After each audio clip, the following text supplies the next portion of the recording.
क्या आपने कभी सोचा है कि इंडियन कोल माइंस में इतना स्मूथ तरीके से जो प्रोडक्शन होता है, सेफ्टी के साथ जो पूरा काम होता है, आखिर ये किसके कारण पॉसिबल हो पाता है? तो यहां पर ये सारी चीजें पॉसिबल हो पाती हैं माइनिंग सरदार के द्वारा।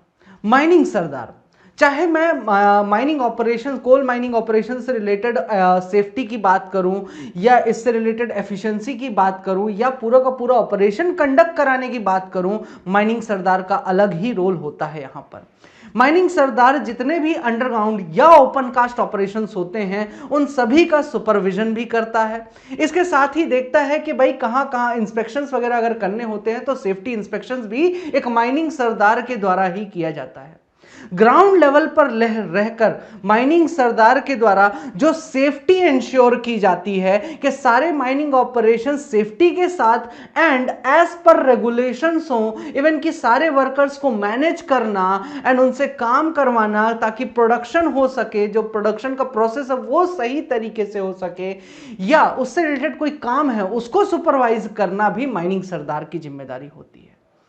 कहीं पर अगर हजार्डस कंडीशन है जहां पर एक्सीडेंट होने के चांसेस ज्यादा होते हैं, वहां पर हजार्ड्स को आइडेंटिफाई करना और उनको वहां से हटाने की जिम्मेदारी भी माइनिंग सरदार की ही होती है।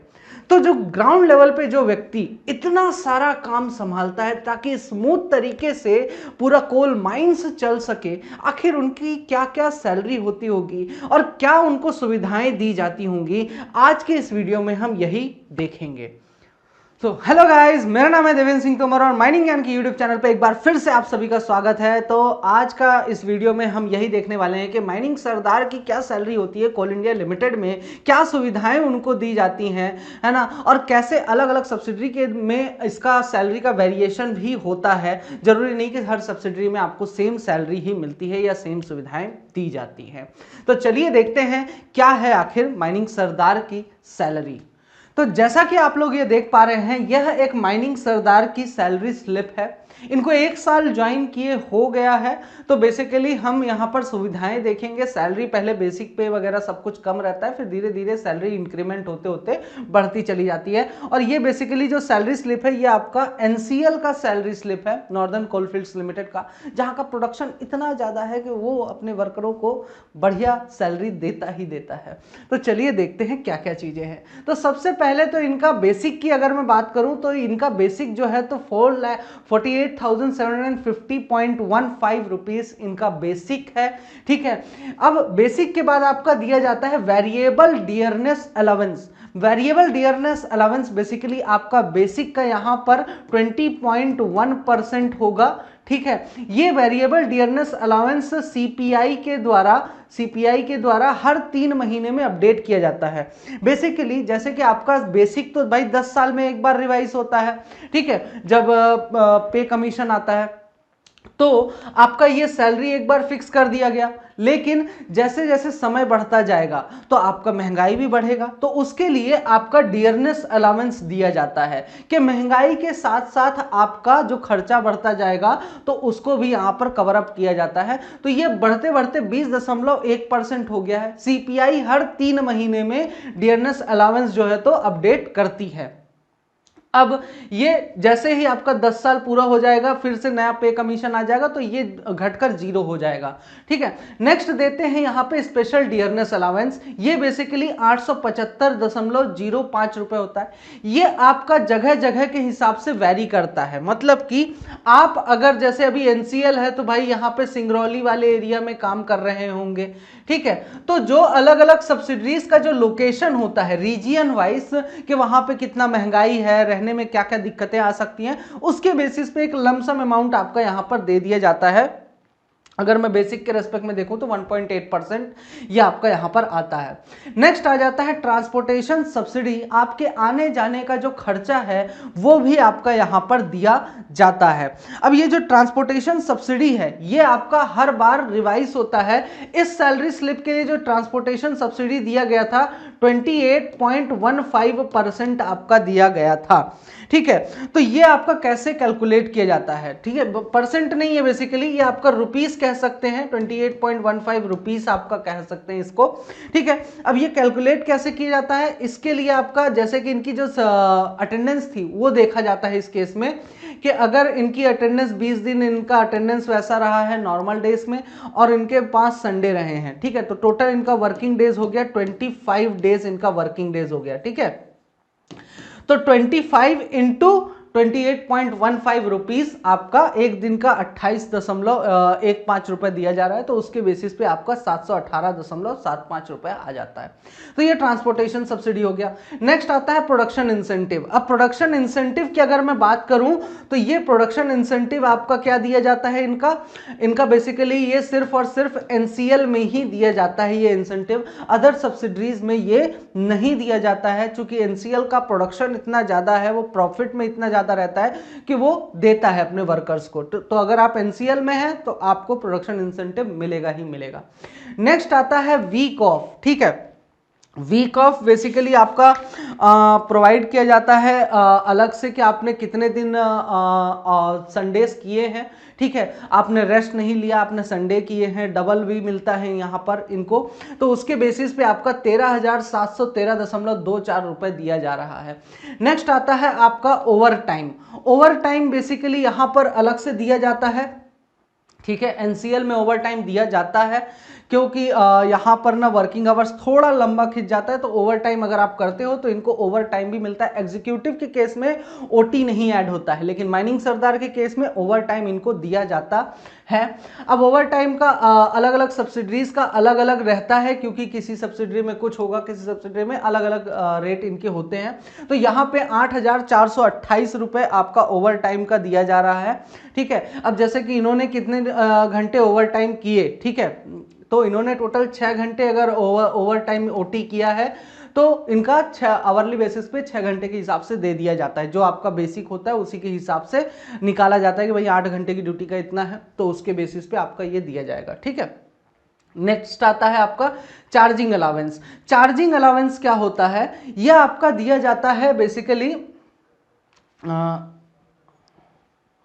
हाँ, ये आपका चार्जिंग अलावेंस दिया जाता है माइनिंग सरदार ओवरमैन को स्पेशल तौर पे। क्यों दिया जाता है, यहां पर इनको इसलिए दिया जाता है कि जैसे कि आपका ड्यूटी खत्म हुआ, अब आपका 1 घंटा जो है तो एक्स्ट्रा अगला जो सरदार आएंगे, माइनिंग सरदार आएंगे, उनको आप रिपोर्ट दोगे कि भाई मेरे शिफ्ट में ये चीजें हैं, ये काम मैं करवा रहा था, अब ये काम पेंडिंग है, या जैसे मिसफायर हो गया, जैसा कि आपने पढ़ा है रेगुलेशन में भी कि मिसफायर हो जाता है तो अगले शिफ्ट का जो होगा उनको आपको जानकारी देनी। तो ये जो चार्जिंग आप ट्रांसफर करते हो, चार्ज ट्रांसफर करते हो नेक्स्ट शिफ्ट वाले को, तो उसमें जो समय लगता है, ठीक है, अब यहां पर 1 घंटा है, ठीक है, एनसीएल में, ऐसे ही अदर माइंस में कहीं पर आधा घंटा होता है, कहीं पे 1 घंटा होता है, वो वेरी करता है, सब्सिडरी टू सब्सिडरी वो वेरी करता रहता है। तो ये चार्जिंग अलावेंस अलग से इनको दिया जाता है, पर डे का ये रहता है, ठीक है, आपका जो चार्जिंग अलावेंस रहता है ये आपका पर डे का यहां पर दिया जाता है, ठीक है। नेक्स्ट आ जाता है आपका 25 घंटे का, जैसे 25 घंटे किए हैं तो 25 घंटे का अलग से चार्जिंग अलावेंस इनको दे दिया जाएगा। वो पूरा सैलरी स्लिप में जब अटेंडेंस देखेंगे तो वहां पे आपका चार्जिंग आवर्स भी दिया जाता है कि भाई कितने आवर्स आपने चार्ज ट्रांसफर किए हैं, तो 25 दिन काम किया तो 25 घंटे आपका उस हिसाब से हो जाता है। नेक्स्ट आ जाता है कि स्पेशल अलावेंस अलग से यहाँ पर दिया जा रहा है, ठीक है, तो वहां के खर्चे के लिए हो गया। ये स्पेशल अलावेंस आपका रीजियन में उस पर्टिकुलर जगह पर आप काम कर रहे हो जाकर, है ना, अपना घर छोड़कर, उसके लिए आपका यहां पे स्पेशल अलावेंस दिया जाता है। नेक्स्ट आ जाता है अटेंडेंस बोनस, ठीक है।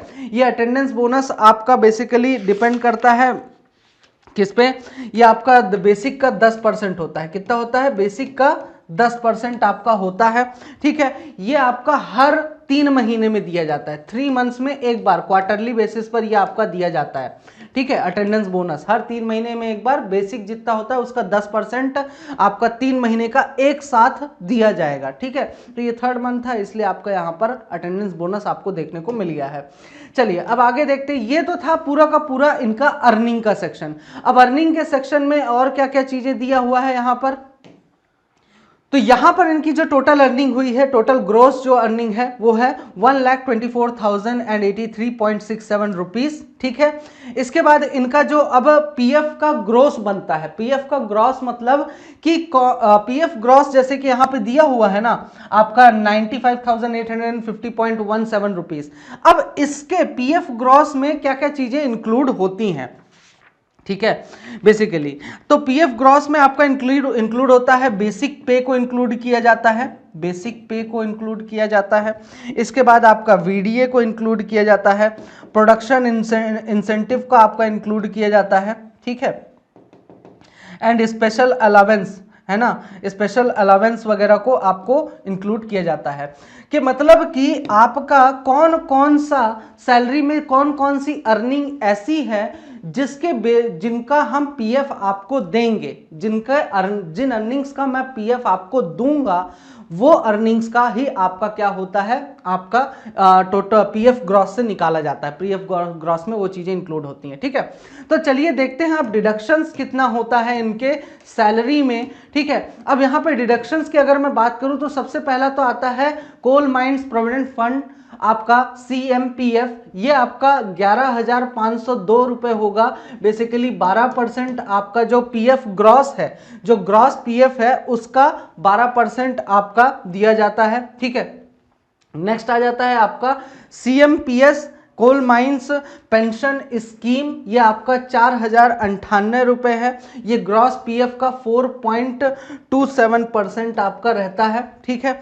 इसके बाद आपका आ जाता है इलेक्ट्रिसिटी चार्जेस, ये आपका 487.50 रुपीस। आपका अदर चार्जेस जो हो जाते हैं, बेसिकली ये आपका यूनियन का जो चार्ज है 50 रुपए हो गया। इसके बाद सीपीआरएम एसएनई, ये बेसिकली आपका एक मेडिकल स्कीम है जो कोल इंडिया के द्वारा दिया गया है। इस मेडिकल स्कीम के तहत आपके रिटायरमेंट के बाद आपको मेडिकल, आपकी फैमिली को पूरी की पूरी मेडिकल सुविधाएं फ्री ऑफ कॉस्ट प्रोवाइड किया जाएगा। इसके लिए आपको टोटल 40,000 रुपीस जमा करने होंगे, ठीक है, जो कि आपकी सैलरी से हर महीने 1,000 रुपए कट करता है यहां पर, ठीक है। तो आपका अगर इन फ्यूचर रिटायरमेंट के बाद आपको मेडिकल की जरूरत होती है तो वहां पर यह आपका free of cost Coal India आपकी फैमिली को और आपको प्रोवाइड कराता है। नेक्स्ट आ जाता है इनकम टैक्स। इनकम टैक्स आपका पूरी सैलरी अगर आप कमाते हो तो भाई साहब जीएसटी तो भरना पड़ेगा, है ना। तो जो टैक्स आपके सैलरी पर लगता है कि आप कमा क्यों रहे हो, ठीक है, वो टैक्स आपका साल में एक बार भरा जाता है। अब अगर एक साथ आपको भरना पड़ेगा तो आपके लिए दिक्कत हो जानी है, ठीक है। तो यहां पर आपका थोड़ा थोड़ा करके कोल इंडिया में आपका कट किया जाता है और फिर एट द एंड मार्च में इकट्ठा जितना भी बचा हुआ अमाउंट होता है, इनका पूरा कैलकुलेटेड रहता है कि भाई साल के एंड में इतना आपको देना पड़ेगा, हो सकता है, तो उस हिसाब से ये कट करते रहते हैं, ठीक है। फिक्स नहीं है कोई, कट करते रहते हैं उस हिसाब से। फिर एट द एंड आपके ऊपर ज्यादा बर्डन ना आए तो जितना बचता है तो उतना रिमेनिंग अमाउंट फाइनली आपकी सैलरी में से कट कर लिया जाएगा, ठीक है। इसके बाद अदर डिडक्शंस मिसलेनियस जो है वो 2 रुपए है। अब बात करते हैं सीएमपीएफ की और आपका सीएमपीएस की। सीएमपीएफ आपका प्रोविडेंट फंड होता है, ये आपका एक लंप अमाउंट होता है, मतलब कि इकट्ठा आपका जब आप रिटायर होंगे तो ये आपको एक बल्क में अमाउंट आपको दिया जाएगा, ठीक है। तो जितना आपका कट किया जा रहा है, ठीक है, जैसे कि 12% आपका यहाँ पे कट करता है, तो 12% आपकी सैलरी से, फिर इतना ही सेम अमाउंट आपका और कौन ऐड करेगा, कोल इंडिया ऐड करेगा। तो जैसे कि आपने यहां पे अगर 11,502 रुपए आपकी सैलरी से कट हुआ तो 11,502 कोल इंडिया भी डालेगा, फिर प्लस कंपाउंड इंटरेस्ट, जो भी आपका एनुअल इंटरेस्ट चलता है, ठीक है, वो इंटरेस्ट रेट के हिसाब से जैसे 7.6% अभी चल रहा है, तो उस इंटरेस्ट रेट की, वो इंटरेस्ट रेट भी एनुअली आपके इस अमाउंट पे लगातार लगता जाएगा। जैसे जैसे बढ़ता जाएगा वैसे वैसे आपका अमाउंट भी बढ़ता रहेगा, इसके ऊपर भी इंटरेस्ट आपको भी मिलेगा। और एट द एंड जब आप रिटायर होंगे तो वो पूरा अमाउंट जितना आपके सर्विस पीरियड में कट किया गया वो एक साथ आपके अकाउंट में खड़खड़ा के एकदम आ जाता है ना। नेक्स्ट आता है आपका सीएमपीएस। पेंशन स्कीम, ये आपका मंथली बेसिस पर आपको दिया जाता है, जो आपका बेसिक होता है उस पर डिपेंड करता है। तो ये मंथली बेसिस पे आपका हर महीने आपको रिटायरमेंट के बाद पेंशन जो दिया जाएगा ये वो अमाउंट होता है, ठीक है। तो ये भी आपका जो है तो बढ़ता रहता है समय समय के हिसाब से, ठीक है। पे कमीशन आता है तो उसमें भी आपका पेंशन बढ़ जाता है, तो ये उन चीज़ों पे डिपेंड करता है। तो ये सारी डिटेल्स थी कि भाई इनका कहाँ कहाँ अर्निंग होता है और कितना इनका डिडक्शन होता है किस किस चीज़ के लिए। तो हर डिडक्शन भी फायदेमंद है यहाँ पे एक तरीके से देखा जाए तो अब आप बात करते हैं इनकी फाइनल सैलरी कितनी बनती है, ठीक है। तो अभी 1,24,000 1,24,083 रुपीज़ जो बन रहा था, डिडक्शन हुआ 31,900 रुपीज़ का डिडक्शन हुआ, और आपका जो नेट सैलरी बनता है वो बनता है 92,183.17 रुपीज़ आपकी एक्चुअल सैलरी जो है तो यहाँ पर बन रही है, जो कि कहीं ना कहीं कह सकते हैं एग्जीक्यूटिव से ज़्यादा है सैलरी तो इनकी, है ना। तो सुविधाएं ज़्यादा हैं माइनिंग सरदार को, ठीक है। तो ये भी देख सकते हैं। हाँ, तो ये वीडियो बेसिकली आपका एक ले सकते हो कि भाई मैं मोटिवेट करने के लिए भी बना रहा हूँ, ताकि आप मोटिवेट हो, एटलीस्ट सैलरी देख के तो मोटिवेट हो क्या क्या सुविधाएं हैं, ठीक है। तो ये सब सुविधाएं आपको एक माइनिंग सरदार के रूप में मिलती हैं, ठीक है। तो और वीडियो पसंद आया हो तो लाइक शेयर और सब्सक्राइब इसलिए कर लेना ताकि इस तरीके की और वीडियोस आपको समय पे मिल जाए। एंड माइनिंग सरदार से रिलेटेड या डीजीएमएस से रिलेटेड आपको जो भी डाउट्स हैं या कुछ भी है, या आपको नोटिफिकेशन समय समय पर चाहिए, तो माइनिंग ज्ञान 2.0 हमारा जो चैनल है उसको भी आप सब्सक्राइब कर सकते हैं। वहां पर भी आपका रेगुलर बेसिस पे उनसे रिलेटेड भी डिटेल्स वहां पे मिलती रहती हैं, ठीक है। तो कमेंट सेक्शन में बता देना अगला वीडियो किस चीज का चाहिए, ठीक है। Till then all the best and thank you so much.